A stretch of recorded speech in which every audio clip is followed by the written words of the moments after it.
आकाशातून पैशांचा पाऊस झाला।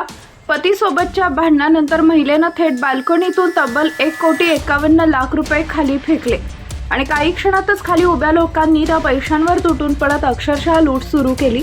ही धक्कादायक घटना चीनमधील ग्वांगडोंग परिसरात घडली असून सुरुवातीला लोकांना हे स्वप्नवत वाटलं, पण काही क्षणातच आकाशातून खऱ्या नोटा पडताना दिसताच परिसरात एकच गोंधळ उडाला। मिळालेल्या माहितीनुसार एका श्रीमंत महिलेचे तिच्या पतीसोबत जोरदार भांडण झालं होतं। या रागाच्या भरात तिनं घरातील कोट्यावधींची रोकड बाल्कनीतून खाली फेकण्याचा निर्णय घेतला। वरून उडणाऱ्या नोटा पाहताच खाली उभे असलेले लोक लगेचच त्या गोळा करण्यासाठी धावले आणि काही वेळातच तिथं मोठी गर्दी जमली। या सगळ्या प्रकारामुळे परिस्थिती नियंत्रणाबाहेर गेली आणि शेवटी पोलिसांना हस्तक्षेप करावा लागला। प्राथमिक तपासात समोर आले की ही घटना कोणताही बनाव नसून संबंधित महिला मानसिक तणावाखाली होती। काही कौटुंबिक कारणांमुळे ती अस्वस्थ झाली होती आणि त्या अवस्थेत तिनं असा टोकाचा निर्णय घेतला।